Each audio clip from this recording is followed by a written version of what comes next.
زیادہ سے زیادہ قرآن کی تلاوت ہو، غور و فکر کیا جائے، قرآن کو سنا جائے۔ اسی بنا پر قیام کی بہت اہمیت اور افضل ترین ذکر ہے ہی ہے حالت قیام میں، نماز میں قرآن کریم کی تلاوت۔ اس پر میری ایک مستقل کتاب ہے جو غالباً فری بھی دی جاتی ہے، حدائق الذاکرین، جس میں ذکر کی ماہیت وغیرہ کا ذکر کیا گیا ہے۔ تو ماہ رمضان کی جو آخری عشرہ ہے، اس میں اللہ کے نبی صلی اللہ علیہ وسلم تمامی اعمال، فرض اعمال تو ظاہر بات ہے، قرض مسلمان یہ اللہ کا قرض ہے، تمام نفلی عبادات بغیر اہتمام کرتے ہیں، جس میں سے نمبر 1 جبریل امین کو قرآن سنانا، بہت لمبا قیام کر کے قرآن کی تلاوت کرنا اور زور شور اور ایک جوش اور ولولے کے ساتھ قرآن کو پڑھنا۔ ام المؤمنین کہتی ہیں کہ ہمیں اندازہ ہو جاتا تھا نبی صلی اللہ علیہ وسلم کے نبرۂ صوت، یعنی انداز اور تلاوت کے اسٹائل سے کہ آپ نبی صلی اللہ علیہ وسلم جبریل کو قرآن سنا رہے ہیں۔ آخری رمضان میں 2 دفعہ نبی صلی اللہ علیہ وسلم نے سنایا، جس کی حضرت فاطمہ رضی اللہ تعالیٰ عنہ کی روایت ہے۔ تو آخری عشرے میں اللہ کے نبی صلی اللہ علیہ وسلم عبادات کا اور دعاؤں کا، استغفار کا خصوصی اہتمام کرتے، نہ صرف خود بلکہ اپنے عیال اور اہل خانہ کو بھی اس کے لیے تیار کر کے رکھتے ہیں۔ ان احادیث کا بھی ہم آپ کے سامنے ذکر کریں گے، کیونکہ یہ جو آخری عشرہ ہے اسی کی تلاش کے لیے نبی صلی اللہ علیہ وسلم نے پہلے رمضان میں کیا کیا؟ پورے ماہ رمضان کے مہینے اعتکاف کیا، لیکن بار بار اللہ کے نبی صلی اللہ علیہ وسلم کو کہا جاتا رہا کہ جس شب کی تلاش میں آپ ہیں وہ ہو رہا گیا، کیونکہ سورہ قدر اس سے پہلے نازل ہو چکی تھی، لیکن یہ نہیں اللہ نے بتایا تھا کہ یہ وہ کس عشرے میں ہے۔ سورہ میں کیا بتایا اللہ تعالیٰ نے کہ اس مہینے میں شب قدر ہے۔ نبی صلی اللہ علیہ وسلم ہر کام علم بصیرت کے ساتھ کرتے تھے۔ جب اللہ نے یہ بتایا اس مہینے میں، تو نبی صلی اللہ علیہ وسلم نے اس شب قدر لیلۃ القدر کو پہلی رمضان کی رات سے لے کر آخری تک، یہاں تک کہ عید کا چاند نظر آ گیا، اس لیے پورے مہینے پہلے سال اعتکاف کیا، اس کی تلاش میں لگے رہے، یہاں تک کہ آخری عشرے میں اللہ کے نبی صلی اللہ علیہ وسلم کو بتایا گیا کہ اس میں ہے۔ اب یہ جو ہے کہ تاک راتوں میں سے ایک یا 27ویں کی رات یا 23ویں کی یا فلاں، یہ سب حقیقتاً ایک ذرے آپ یہ کہہ سکتے ہیں کہ توقعات ہیں، یہ ایگزیکٹلی نہیں کہہ سکتے کہ واقعی ایسا ہے، توقعات ہیں کہ ہم فلاں فلاں راتیں ہو سکتی ہے، ممکن ہے ہوگی تاک راتوں میں سے ایک یا 23ویں رات یا 27ویں رات یا فلاں رات، کیونکہ سب کے سائن آپ کو احادیث میں ملتے ہیں، لیکن حقیقت یہ ہے جسے اللہ تعالیٰ نے ذریعہ نجات بتایا، وَإِن تُطِيعُوهُ تَهْتَدُوا، اگر آپ کو صحیح بات چاہیے، ہدایت چاہیے، تو نبی صلی اللہ علیہ وسلم کی اطاعت کریں۔ تو نبی صلی اللہ علیہ وسلم نے پورے عشرے شب بیداری اس لیے کی کہ یقین کے ساتھ، تبھی آپ کہہ سکتے ہیں کہ ہاں ہم نے کوشش کی ہے شب قدر کو پانے، اس میں دعا کرنے کی جو پورے عشرے قیام کرے، یہ یقینی ہے۔ اس کے بعد اس کے علاوہ صرف ظن غالب توقعات ہیں۔ حقیقت یہ ہے کہ شب قدر کو سستی تساہلی سے ہمیں بچ کر اور ذرا آرام پسندی سے بچ کر، آج کی جو آگے والی رات آ رہی ہے یہ 20ویں، اس کے بعد 21ویں کی رات ہی سے آخر تک، عید کا چاند نظر آنے تک، رویت حلال عید تک اس کی تلاش میں رہنے چاہیے۔ کیا کرنا چاہیے؟ آئیے سنتے ہیں نبی صلی اللہ علیہ وسلم کے اندرون خانہ کے احوال سے سب سے زیادہ واقف ام المومنین الصدیقہ بنت صدیق رضی اللہ تعالی عنہا کہتی ہیں، یہ صحیح بخاری کی روایت ہے، اذا دخل العشر، نبی صلی اللہ علیہ وسلم کے بارے میں کہتی ہیں کہ کان رسول اللہ صلی اللہ علیہ وسلم اذا دخل العشر، جو ہی داخل ہوتا عشرہ ہے، کون سا؟ ماہ رمضان کا آخری عشرہ، اور کل سے یہ داخل ہو رہا ہے، تو کیا کرتے؟ شد میدرا، شد میدرا یعنی خود اپنے آپ کو مستعد کرتے، تیار کرتے۔ اب اس کے 2 مطلب محدثین نے بتایا، امام صاحب نے آپ کے سامنے نقل بھی کیا، اور موجودہ دور میں ہم مسلمان بہت سست ہو چکے ہیں، قرآن بھی دیکھ کر پڑھتے ہیں۔ وہ تقریر بھی کرنا ہو تو وہ بھی مسئلہ یہ ہے کہ جو ہے یہ سب یعنی اس طرح کے مطلب ہم نہیں جو ہے کہ نبی میں یا جتنے قریب تھے نبی صلی اللہ علیہ وسلم سے، حتیٰ کہ اس زمانے میں قرآن کی کاپی لکھنا ایک بڑا مسئلہ تھا، لیکن اس کے باوجود وہ صحابہ جو بڑی عمر میں مسلمان ہوئے سب کو قرآن حفظ تھا، حتیٰ کہ حضرت عبداللہ بن مسعود کو بھی اگر وہ رکھتے قرآن تو ساتھ میں ڈیسک پر رکھتے، زبانی پڑھتے، پھر سلام پھیرنے کے بعد دیکھنا ہوتا تو کہیں سے آیات کو دوبارہ دیکھ لیتے۔ اور اللہ تعالیٰ نے چونکہ تقوی اور ساتھ ہی ساتھ نیت، صلاح نیت کے اعتبار سے انما الاعمال بالنیات، صحابہ کی جو نیت تھی اس کے اعتبار سے پھر جو اللہ نے طریقہ بتایا میموری ہائی کرنے کا سورہ طٰہٰ آیت نمبر 114 میں، تو ان چیزوں پر چونکہ صحابہ کا عمل تھا اور کیا تھا، بھورا یقین تھا، علم یقین، تو حافظے بھی بہت مضبوط تھے۔ تو خیر اللہ کے نبی صلی اللہ علیہ وسلم کیا کرتے ہیں، جب آخری عشرہ داخل ہوتا تو ام المومنین کہتے ہیں شد نہ اپنی کمر کس لیتے۔ اس کے دو معنی ہیں، ایک یہ ہے کہ بالکل مستعد ہو جاتے ساری رات قیام تلاوت اور دعا اور استغفار اور مناجات کے لیے۔ دوسرا مطلب یہ ہے کہ اپنے اہل خانہ کے ساتھ جو ازدواجی تعلقات ہوتے ہیں ان سے پرہیز کرتے ہیں، اور حقیقت یہ ہے کہ دونوں مراد ہیں اس میں، کیونکہ دونوں چیزیں ہوتی ہیں۔ بارہا میں نے اصول تفسیر کا یہ قاعدہ بتایا ہے، اور اسی طرح حدیث کا، کہ کوئی لفظ بیک وقت 100 کے 1000 معنی میں پر بھی دلالت کرتا ہو، لیکن وہ معنی ایک آپس میں ایک دوسرے سے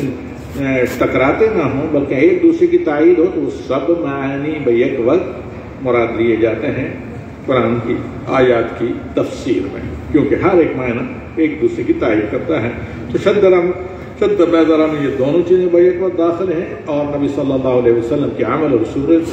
سیرت طیبہ مبارکہ سے دونوں کی تائید ہوتی ہے۔ ایک مستعد ہوتے ہیں مناجات، دعا، استغفار، قیام تلاوت قرآن کے لیے، لمبے سجدوں میں دعاؤں کے لیے،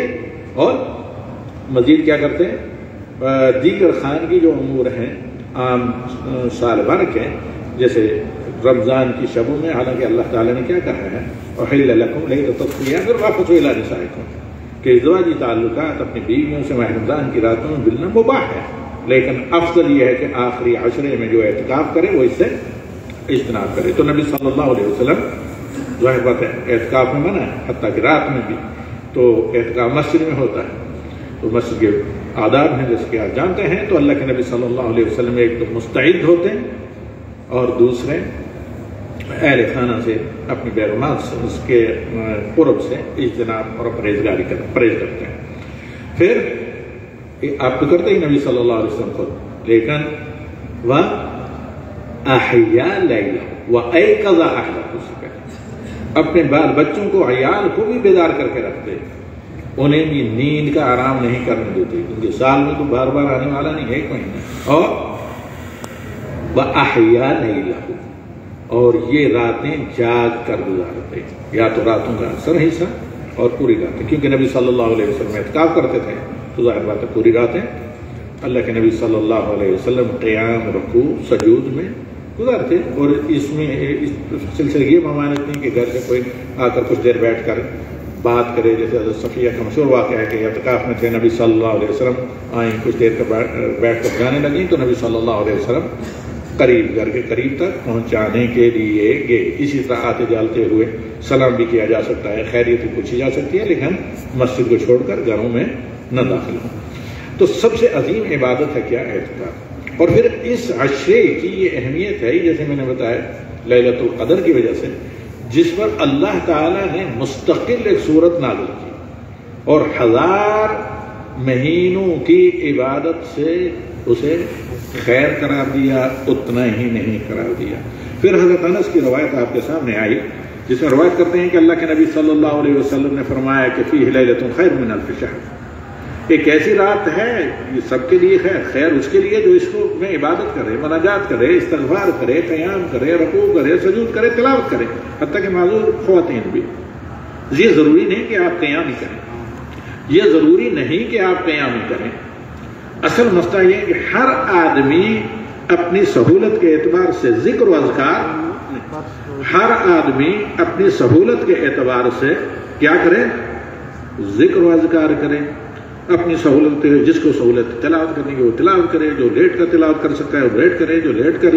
دعائیں کر سکتا ہے، جو سجدے میں کر سکتا ہے، ہر ایک اپنی سہولت کے اعتبار سے، حتیٰ کہ وہ خواتین جو ہیں جو نفاس وغیرہ میں بھی ہیں یا معذور ہیں، جو نہیں قیام کر سکتے، جو نہیں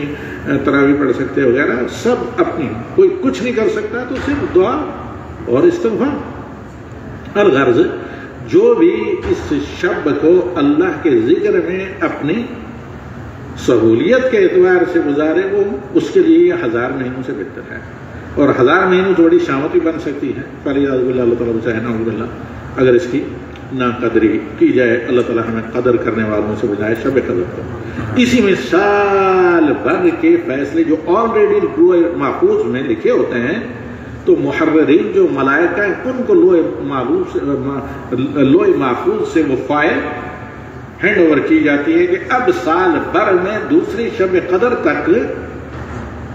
یہ جو اللہ نے مقدر کیا ہے فلاں کی قسمت کا، یہ فیصلہ یہ نافذ کرنا ہے۔ تو پھر فرشتے ان کو ہینڈ اوور اللہ تعالیٰ کی طرف سے کیا جاتا ہے لوح محفوظ میں جو اللہ تعالیٰ نے لکھا ہے، جس کو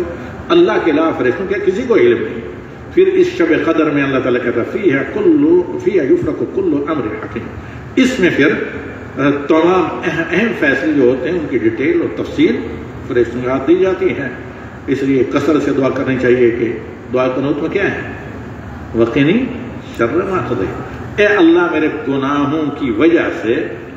اگر میرے حق میں کوئی شر کا فیصلہ ہو چکا ہے، تقدیر خیر کے بجائے شر، اس سے تم اے رب العالمین ہمیں بچا۔ جمعہ بعد میرا باتھ روم میں پرس اسے تم یا رب العالمین کیا کہ اسے اس قضاء شر سے مجھے بچا اور میرے حق میں خیر کر۔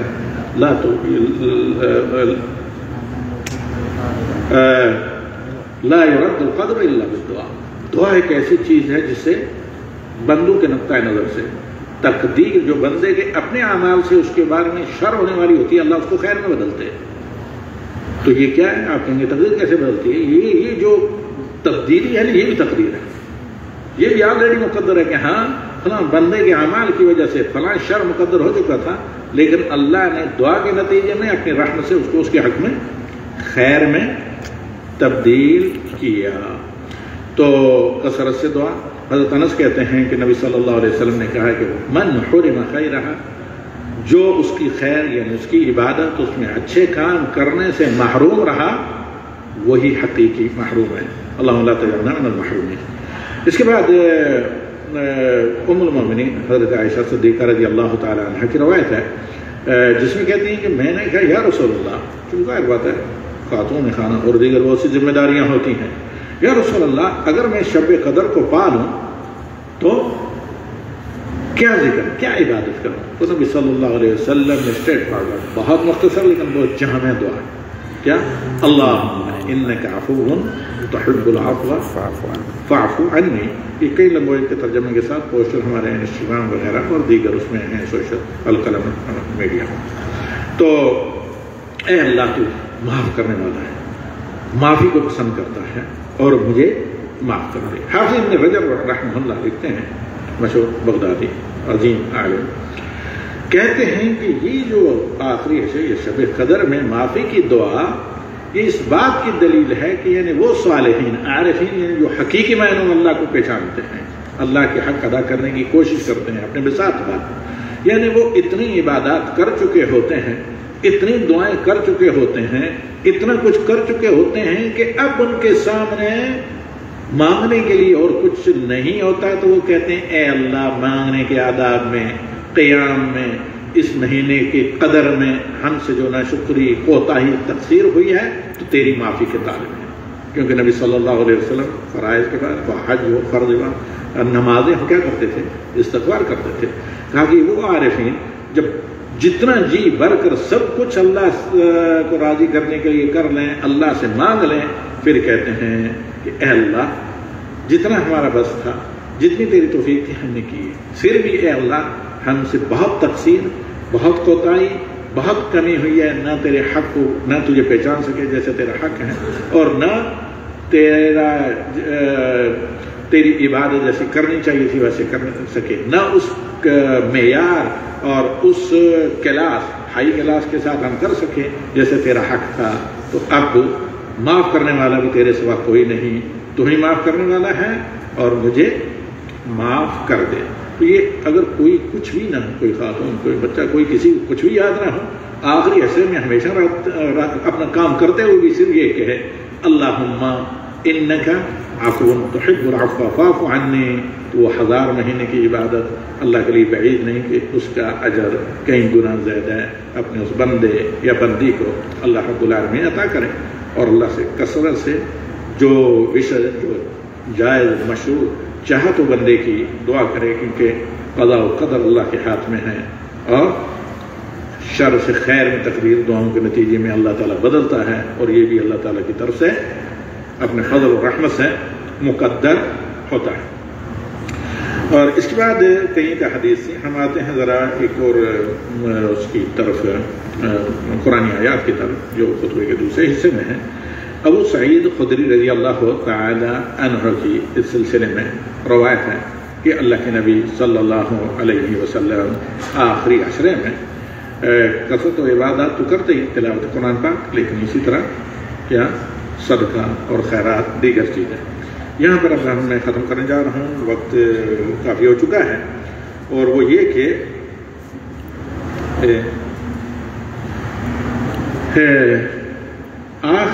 اس میں اللہ رب العالمین نے بعض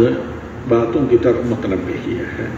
یہ ایک ہی صورت میں چند ایک آیات ہیں جو خطبے کے دوسرے حصے میں پڑھی گئی، اس کے بعد خطبے کا دوسرا جو حصہ تھا وہ سارا دعاؤں پر گزرا۔ اپنے بیوی بچوں کے لیے ہم دعا کریں کہ اللہ ان کی اصلاح کرے، اور اس کے علاوہ مظلوم مسلمانوں، اہل فلسطین اور غزہ وغیرہ کے لیے دعا کی گئی۔ ہم بھی دعا کرتے ہیں کہ رب العالمین انہیں فتح اور نصرت عطا کر، اور اللہ اپنے دشمن جس نے اللہ تعالیٰ نے قرار دیا ہے، اور انسانیت کے دشمن، اہل اسلام کے دشمن، اللہ تعالیٰ انہیں شکست اور ذلت سے دوچار کر کے ہمیشہ ہمیشہ کے لیے اس شر کو ختم کرے۔ اللہم احسن عددا واقتلهم بددا ولا تغادر منهم احدا۔ اب یہاں جو ہے خطبہ کے آخری حصے میں سورہ نساء کی 66 آیت آپ کے سامنے پڑھی گئی، جس میں اللہ رب العالمین نے متنبہ کیا ہے کہ اس طرح کے خیر کے موقعوں میں، یا جب بھی اللہ تعالیٰ تمہیں موقع دے، چانس دے، تو وہ ماہ رمضان کا مہینہ ہو، آخری عشرہ کیا ہو، کہ شب قدر ہو، تو ایسے موقع پر اللہ تعالیٰ کا یہ فرمان سنیں۔ میں شروع سے آیات پڑھتا ہوں۔ یہود کے بارے میں اللہ تعالیٰ نے کہا وَلَوْ أَنَّا كَتَبْنَا عَلَيْهِمْ أَنِ اقْتُلُوا أَنفُسَكُمْ وَأَخْرِجُوا مِنْ دِيَارِكُمْ مَا فَعَلُوهُ إِلَّا قَلِيلٌ مِّنْهُمْ وَلَوْ أَنَّهُمْ فَعَلُوا مَا يُوعَظُونَ۔ یہاں سے آگے امام صاحب نے اس آیت کو پڑھا کہ وَلَوْ أَنَّهُمْ فَعَلُوا مَا يُوعَظُونَ بِهِ، اگر یعنی کاش کہ اگر ان کی بد نصیبی نہ ہوتی۔ یہود کے بارے میں اللہ تعالیٰ کہتا ہے، لیکن آیت عام ہے آج کل کے مسلمانوں کے بارے میں۔ قرآن میں بنی اسرائیل کے واقعات کیوں بیان کیے گئے؟ مسلمانوں کی عبرت کے لیے، تاکہ یہ عبرت حاصل کرے۔ تو اللہ تعالیٰ کہتا ہے کہ جو وعد و نصیحت انہیں کی گئی تھی، جو کرنے کے لیے کہا گیا تھا، جو فضیلتیں ان کے سامنے رکھی گئی تھی، وَلَوْ أَنَّهُمْ فَعَلُوا مَا يُوعَظُونَ بِهِ لَكَانَ خَيْرًا لَهُمْ، تو ان کے لیے بہت ہی بہتر ہوتا۔ اور کیا ہوتا؟ وَأَشَدَّ تَثْبِيتًا، اور ان کے لیے دین پر ثابت قدم رہنا، دین کی مضبوطی کے لیے، ایمان کی قوت اور مضبوطی کے لیے اللہ تعالیٰ کی تعلیمات پر چلنا جو ہے نا بہت مفید ثابت ہوتا، بہت مفید و معاون ہوتا، بہترین سپورٹ ہوتا۔ لیکن کیونکہ اللہ تعالیٰ کے جو واعظ ہیں، مواعظ ہیں قرآن میں، جو ان کو کرنے کے لیے کہا جاتا ہے وہ نہیں کرتے، تو انہیں نماز پڑھنا ہی مصیبت معلوم ہوتی ہے۔ انہیں دین کا کوئی بھی کام بہت شاق گزر ہوتا ہے۔ پھانسی کے پھندے پر جانا آسان، لیکن مسجد میں جانا مشکل ہوتا ہے۔ 2 سجدے کرنا ان کے لیے مشکل، اور کہیں فضولیات میں، شیطانی کاموں میں جھکے رہنا، 3 گھنٹے بیٹھ کر فضولیات میں ضائع کرنا مشکل نہیں ہوتا۔ وَلَوْ أَنَّهُمْ فَعَلُوا مَا يُوعَظُونَ بِهِ لَكَانَ خَيْرًا لَهُمْ وَأَشَدَّ تَثْبِيتًا۔ تو استقامت اور ثابت قدمی اگر آپ چاہتے ہیں تو اللہ تعالیٰ کی مواعظ پر، اللہ نے جو کرنے کے لیے کہا اس پر چلیں۔ آیت نمبر 67 یہ اس کے بعد والی ہے اسی صورت میں۔ پھر اللہ تعالیٰ کہتا ہے وَإِذَا لَآتَيْنَاهُم مِّن لَّدُنَّا أَجْرًا عَظِيمًا، اگر واقعی جو ہمارے کہے پر چلتے ہیں، ہم نے جو واعظ کیے ہیں اس پر چلتے ہیں، إِذَا لَآتَيْنَاهُم مِّن لَّدُنَّا أَجْرًا عَظِيمًا، تو ہم اپنی طرف سے تمہارے کرنے پر نہیں، تمہارا تھوڑا بھی کیا ہو، تمہاری نیت اخلاص کو دیکھ کر إِذَا لَآتَيْنَاهُم مِّن لَّدُنَّا، اللہ کہتا ہے کہ ہم اپنی طرف سے انہیں اجر عظیم عطا کریں گے۔ جبھی تو ہوتا ہے، کسی کو ایک کا ایک ملتا ہے، کسی کو ایک کے 10 ملتے ہیں، کسی کو 10 کے 10 ہو، اور روزے داروں کے تمام اعمال اللہ کہتا ہے کہ یصوم لی وانا اجزی بہ بلا حساب و کتاب۔ اور اس مہینے گزشتہ جمعہ بتایا گیا تھا کہ دعاؤں کو وَإِذَا سَأَلَكَ عِبَادِي عَنِّي فَإِنِّي قَرِيبٌ، کیوں اللہ تعالیٰ آیات صیام میں لایا ہے کہ یہ خصوصی طور پر زرخیز موسم ہوتا ہے دعاؤں کے لیے۔ پھر حدیث میں اللہ تعالیٰ کہتا ہے کہ بندہ جب دونوں ہاتھ میرے سامنے اٹھاتا ہے مجھے شرم آتی ہے کہ اپنے بندے کے ہاتھوں کو خالی صرف واپس کروں، بلکہ دعائیں قبول کر کے واپس کروں گا۔ تو دعا کو معمولی نہ سمجھا جائے، تقرب الدعاء وتقدیرہ وما تدری ما صنع الدعاء اسی اللہ سہام اللیل، رات کی دعائیں کبھی خطا نہیں کرتی، اور آخری عشرہ پورا رات کی عبادت کا ہے، خصوصاً شب قدر کی تلاش کی وجہ سے۔ پھر آیت نمبر 68 کی اسی سورہ نساء کی ہے، اللہ تعالیٰ کہتا ہے وَلَا هَدَيْنَاهُ صراط مستقیم۔ قرآن کی سب سے بڑی دعا نہیں، سب سے بڑی دعا کیا ہے؟ اگر اہل علم کے آپ اقوال دیکھیں، اهدنا الصراط المستقیم آخر۔ تو یہاں اللہ تعالیٰ کہتا ہے کہ اگر جو وعظ میری طرف سے قرآن اور میرے نبی کے ذریعے تمہیں ملتے ہیں میری امت کے لوگوں، میرے بندوں اور بندیوں، پھر جو تمہیں کرنے کے لیے کہا جاتا ہے اگر تم وہ کرو گے، ایک استقامت تو ہمیں تمہیں عطا کریں گے، اور پھر تمہارے کیے پر نہیں بلکہ اپنی عظمت اور رحمت کے اعتبار سے اجر عظیم اس سے کہیں گنا تمہیں عطا کریں گے، اور سب سے بڑی نعمت کے وَلَا هَدَيْنَاهُمْ صِرَاطًا مُسْتَقِيمًا، فری میں صراط مستقیم اور استقامت راہ حق نہیں ملتا۔ یہ سب کرنا پڑتا ہے، جو پوائنٹ ہم بتا چکے ہیں تینوں۔ اس کے بعد اللہ تعالیٰ کہتا ہے کہ قسم کھا کر کہتا ہے کہ البتہ تحقیق وَلَا هَدَيْنَاهُمْ صِرَاطًا مُسْتَقِيمًا، ایسے لوگوں کو ہم اسٹریٹ پاتھ صراط مستقیم عطا کریں گے۔ وہ صراط مستقیم کیا ہے؟ نہ جان قدریں گی مصیبت،